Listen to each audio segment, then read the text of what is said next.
नमस्कार। आज मैं अपनी 10वीं कक्षा के छात्रों के अनुरोध पर एक कहानी लेकर आई हूँ जिसका नाम है हरिहर काका।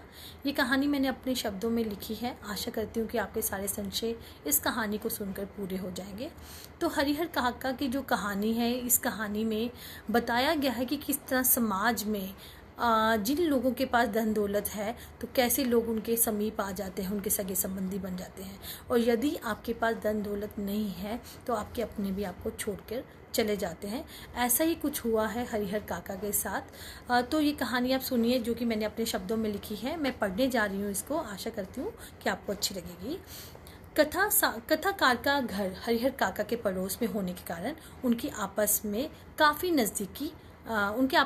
नज़दीकी संबंध थे।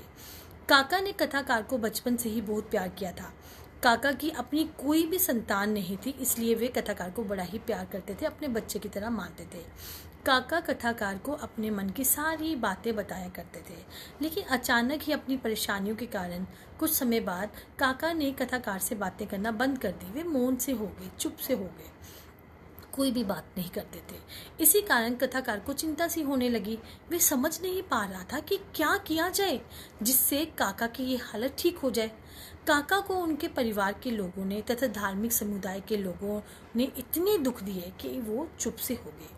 गांव में एक पूजा का स्थान था जिसको ठाकुरबाड़ी के नाम से जाना जाता था। लोगों की ठाकुरबाड़ी के बारे में ये मान्यता थी कि जब भी उनको कोई नया कार्य करना होता था तो वे वहाँ जाकर मन्नत करते थे कि उनका कार्य शुभ हो जाए। तो इस मान्यता के साथ वे चलते थे और इस तरह ठाकुरबाड़ी का एक अच्छा नाम था।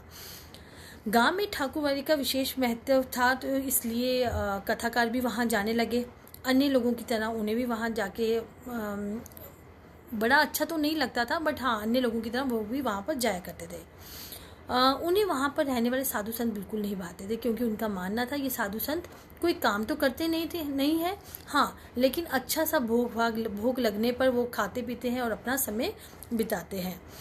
गांव में हरिहर काका का परिवार है। वे 4 भाई हैं। हरिहर काका को छोड़कर सभी का भरा पूरा परिवार है। ऐसा नहीं है कि हरिहर काका का अपना परिवार नहीं था। उन्होंने भी 2 शादियां करी, लेकिन दोनों ही पत्नियों की उनकी मृत्यु हो गई और कहीं उनके दोनों पत्नियों से कोई बच्चा नहीं था। वे अपने भाइयों के साथ ही रहते थे। उनके परिवार के पास 60 बीघे खेत था, जो कि 4 भाइयों में जब बांटा गया तो 15-15 बीघे सबके हिस्से में आया।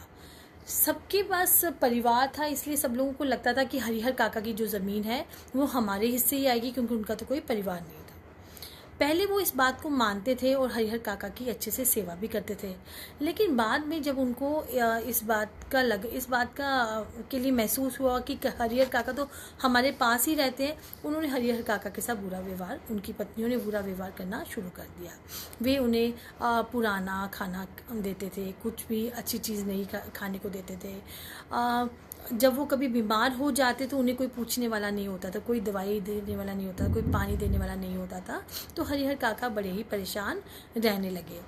अपने भाइयों के परिवार की बेरुखी से काका का उनके प्रति मोहभंग सा हो गया था। एक घटना ने उन्हें तोड़ दिया। एक दिन उनके भतीजे का दोस्त शहर से आया तो घर में बड़े ही अच्छे पकवान बने। हरिहर काका बड़े खुश थे कि आज उन्हें भी कुछ अच्छा खाने को मिलेगा, लेकिन उनकी भाभीियों ने उन्हें अच्छा खाने को नहीं दिया और जो भी पुराना बचा खाना था वो ही रात का खाना, चावल अचार उन्हें दे दिया गया, जिससे हरिहर काका बड़े ही दुखी हो गए। उन्होंने प्लेट उठाकर फेंक दी और घर से निकल गए। ठाकुरबाड़ी के महंत भी हरिहर काका की ज़मीन पर अपनी नज़र गड़ाए हुए थे। जब उन्हें हरिहर काका के गुस्से के बारे में पता चला कि ये घर से लड़ाई करके घर छोड़ के आ गए हैं, उन्होंने इस बात का फ़ायदा उठाने का प्रयास किया। उन्होंने हरिहर काका को अपने घर लाया, अपने ठाकुरबाड़ी में लाया और उनकी अच्छी से खातिरदारी करी। अनेक तरह के स्वादिष्ट व्यंजनों से उन काका का स्वागत किया गया। उन्हें आरामदेह बिस्तर भी दिया गया। महंत ने काका को प्रलोभन दिए और उन्हें अलग अलग बातें समझानी शुरू कर दी कि तुम्हें ज़मीन जो है ठाकुरबाड़ी के नाम कर देनी चाहिए, इससे तुम्हारा नाम अमर भी हो जाएगा और स्वर्ग से विमान आएगा तुम्हें लेने के लिए, लोग उनकी आरती करेंगे। देखो किस तरह के महंत होते हैं। तो ये साधु संत ये सब छलावा है, और जो लोग इनको मानते हैं, आई डोंट नो क्यों मानते हैं। अच्छा, सभी के लिए नहीं कह सकते, लेकिन हाँ 90% ऐसे ही होते हैं। उधर जब हरिहर काका के भाई खेतों से लौटकर आए तो उन्हें सब बातों का पता चला।